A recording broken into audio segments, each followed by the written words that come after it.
और आप लोगों ने जो आज जोर से खोज दिखाया है, तो इससे लगता है कि हम 2022 की लड़ाई भी जीतेंगे और 2024 की लड़ाई भी जीतेंगे, जब नौजवान इतने इकट्ठा हो जाएंगे और नौजवान जब लीडरशिप आपके नेतृत्व में जब इधर काम होगा तो साथियों काम आगे बढ़ेगा। इस देश के अंदर बहुजन समाज पार्टी की जरूरत क्यों पड़ी? माननीय श्री कांशीराम साहब ने 1984 14 अप्रैल 1984 को बहुजन समाज पार्टी क्यों बनाई? आप सभी को ज्ञात है, बहुजन समाज पार्टी से पहले इस देश में कई पार्टियां थीं। कांग्रेस भी थी, संघ की थी और तमाम पार्टियां, क्षेत्रीय पार्टियां थीं। लेकिन ये सारी पार्टियां बाबा साहब के संविधान को लागू नहीं कर रही थीं, बाबा साहब की विचारधारा को लागू नहीं कर रही थीं। और जब तक इस देश के अंदर बाबा साहब के संविधान को हम 100% लागू नहीं करेंगे तो इस देश में वंचित समाज के लोगों का, कमज़ोर वर्ग के लोगों का, दलितों का, पिछड़ों का, आदिवासियों का भला नहीं होने वाला। और इसी साजिश के तहत 1950 में जब देश आज़ाद 1950 को जब 26 जनवरी 1950 को हमारे देश में संविधान लागू हो गया, लेकिन लंबे अरसे तक संविधान की तमाम बातें इस देश में लागू नहीं की गई। तो बाबा साहब डॉक्टर अम्बेडकर ने 1951 में रिजाइन किया, क्योंकि आर्टिकल 340 में ओबीसी के वर्ग को इस देश में शिक्षा और नौकरियों का प्रावधान किया था। और बाबा साहब ने कहा, जब आप संविधान में लिखी बातों को आप लागू नहीं करोगे तो मेरा इस पद पे रहना नामुमकिन नहीं है। तो बाबा साहब ने रिजाइन कर दिया। लंबे अरसे तक हमारे बीच में एक लंबा गैप रहा कि बहुजनों का संघर्ष कौन लड़ेगा। और सौभाग्य की बात है कि हम सब के बीच हमारे महापुरुष बहुजन नायक माननीय श्री कांशीराम साहब आए और उन्होंने बाबा साहब के बारे में पढ़ा, छत्रपति साहू जी महाराज के बारे में पढ़ा,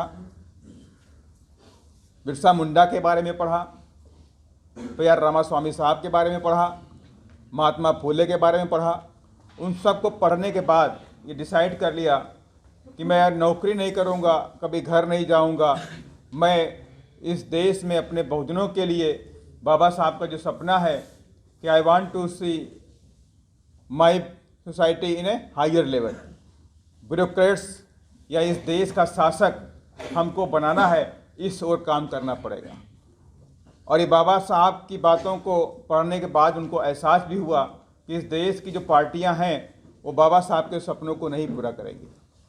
और बाबा साहब को सपनों को पूरा करने के लिए और बहुजनों को इस देश में शासक बनाने के लिए माननीय श्री कांशीराम साहब ने 14 अप्रैल 1984 को बहुजन समाज पार्टी बनाई। और बहुजन समाज पार्टी जब बनी उसके सिद्धांत में लिखा गया कि बहुजन समाज पार्टी इस देश में सामाजिक परिवर्तन लाएगी और इकोनॉमिक एमेंसिपेशन माने कि आर्थिक मुक्ति का आंदोलन चलाएगी। और सामाजिक परिवर्तन और आर्थिक मुक्ति की जो बात बाबा साहब की है, जो बाबा साहब ने इस बात को संविधान के प्रियम्बल में भी लिखा, justice, liberty and equality and fraternity. जब हम न्याय की बात करते हैं तो बाबा साहब ने लिखा है कि हमें 3 तरह के न्याय चाहिए।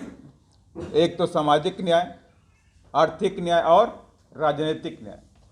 बाबा साहब ने हम सबको राजनीतिक न्याय दे दिया। 1 वोट 1 मैन 1 वैल्यू का सिद्धांत लागू करके बाबा साहब ने अपने जीते जी हमको राजनीतिक सिद्धांत दे दिया, राजनीतिक न्याय दिया। लेकिन आर्थिक और सामाजिक न्याय अभी भी बाकी। बाबा साहब के जाने के बाद 1950 में संविधान लागू होने के बाद भी आज 72 साल इस देश में हो गए, लेकिन आज भी सामाजिक परिवर्तन और आर्थिक मुक्ति का आंदोलन नहीं चलाया गया। अगर ये चलाया गया होता तो 1984 में बहुजन समाज पार्टी बनाने की जरूरत नहीं पड़ती। इसलिए साथियों, आज आप सभी लोग इस पवित्र मोमेंट में, इस मिशन में लगे हैं, जो इस देश के तमाम कमज़ोर वर्गों के, दलितों को, आदिवासियों को, वंचित समाज के लोगों को इस देश की मुख्य धारा में लाने का काम करेगी। और आप सभी आज पूरी ताकत के साथ में इधर आए हैं, तो मुझे पूरा आशा और विश्वास भी है कि अब हम 2022 में फिर से माननीय बहन कुमारी मायावती जी को उत्तर प्रदेश का 5वीं मुख्यमंत्री बनाएंगे।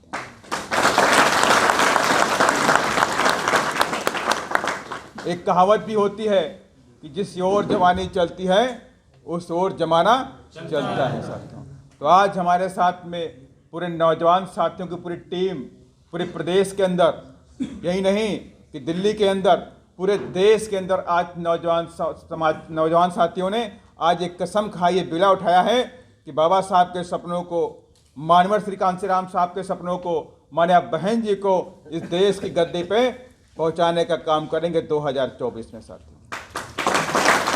और 2022 में उत्तर प्रदेश में 5वीं बार मुख्यमंत्री बनाएंगे। तो इसके लिए हम सबको काम करना है और एक काम बहुत आसान नहीं है, ये बहुत आसान काम नहीं है। इस देश की गद्दी पे पहुंचना ये आसान काम नहीं है।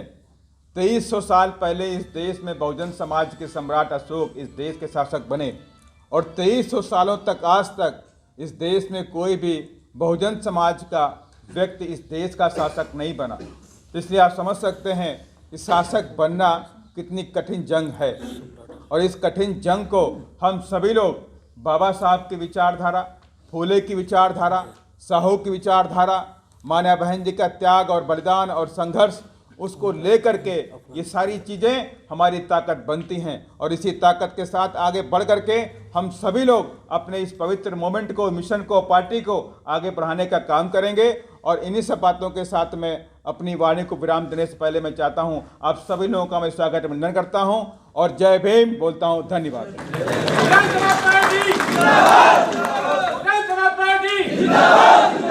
आनंद भाई साहब, जिन्हें हम प्यार से भाई साहब बोलते हैं, और हमारे राष्ट्रीय कोऑर्डिनेटर 21वीं सदी के नौजवानों के दिलों की धड़कन आदरणीय आकाश आनंद जी, और हमारे राष्ट्रीय कोऑर्डिनेटर, दूसरे हमारे राष्ट्रीय कोऑर्डिनेटर इंजीनियर रामजी गौतम जी, जिन्हें बहन कुमारी मायावती जी ने सर्वोच्च सदन में भेजने का काम किया है।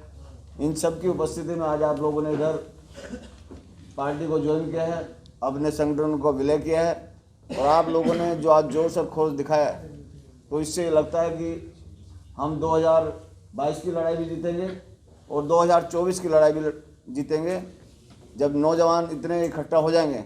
और नौजवान जब लीडरशिप आपके नेतृत्व में जब इधर काम होगा तो साथियों काम आगे बढ़ेगा।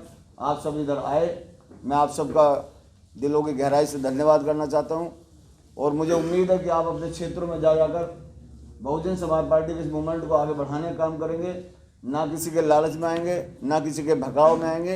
ये 100% बात है, मीडिया की बात को आप लोग नहीं मानेंगे। मीडिया हमें कभी भी ना बाबा साहब को दिखाया, ना कांसीराम साहब को दिखाया, ना आज हमें दिखा रहा है। तो मीडिया पर हम भरोसा ना कर हमें अपनी ताकत पर भरोसा करना है और हम लोगों को अपने समाज का मीडिया खुद बनना है और जाकर लोगों को समझाने का काम करना है, इस मूवमेंट को गली गली कूचे कूचे तक पहुँचाने का काम करना है। आज की इस मीटिंग को हम लोग यहीं समापन करते हैं। जय भीम, जय भारत, नमो बुद्धाय। अगर आपने अभी तक हमारा चैनल सब्सक्राइब नहीं किया है तो सब्सक्राइब करें और घंटी का बटन बिल्कुल भी दबाना ना भूलें ताकि सभी लेटेस्ट खबरें पहुंच सकें आप पे सबसे पहले।